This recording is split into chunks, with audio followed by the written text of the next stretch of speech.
Annyeong! Who are you allowing to tell you you can't? Nung binili ko yung kondo, wala akong pinagsabihan kahit sino sa pamilya ko or sa mga kaibigan ko. Bakit?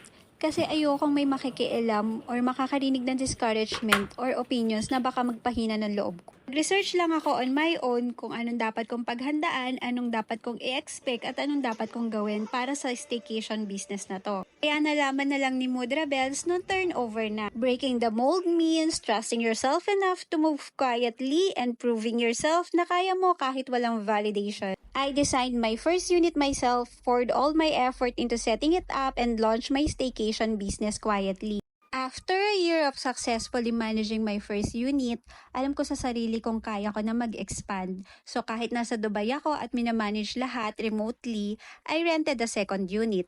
And yes, just like the first, I designed it with the same creativity and personal touch.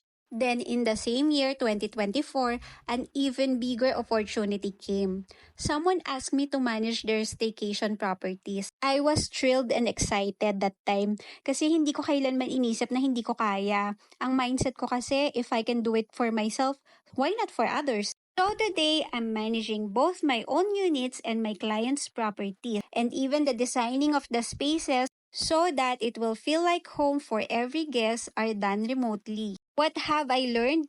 Minsan ang pinaka-importanting boses ay ang sarili mo. Kaya nung panahon na alam kong kaya ko, hindi ko hinayaang masapawan ng doubts ng ibang tao ang tiwala ko sa sarili ko. So, itanong ko ulit, who are you allowing to tell you you can't? Don't allow anyone to tell you you can't, not even yourself.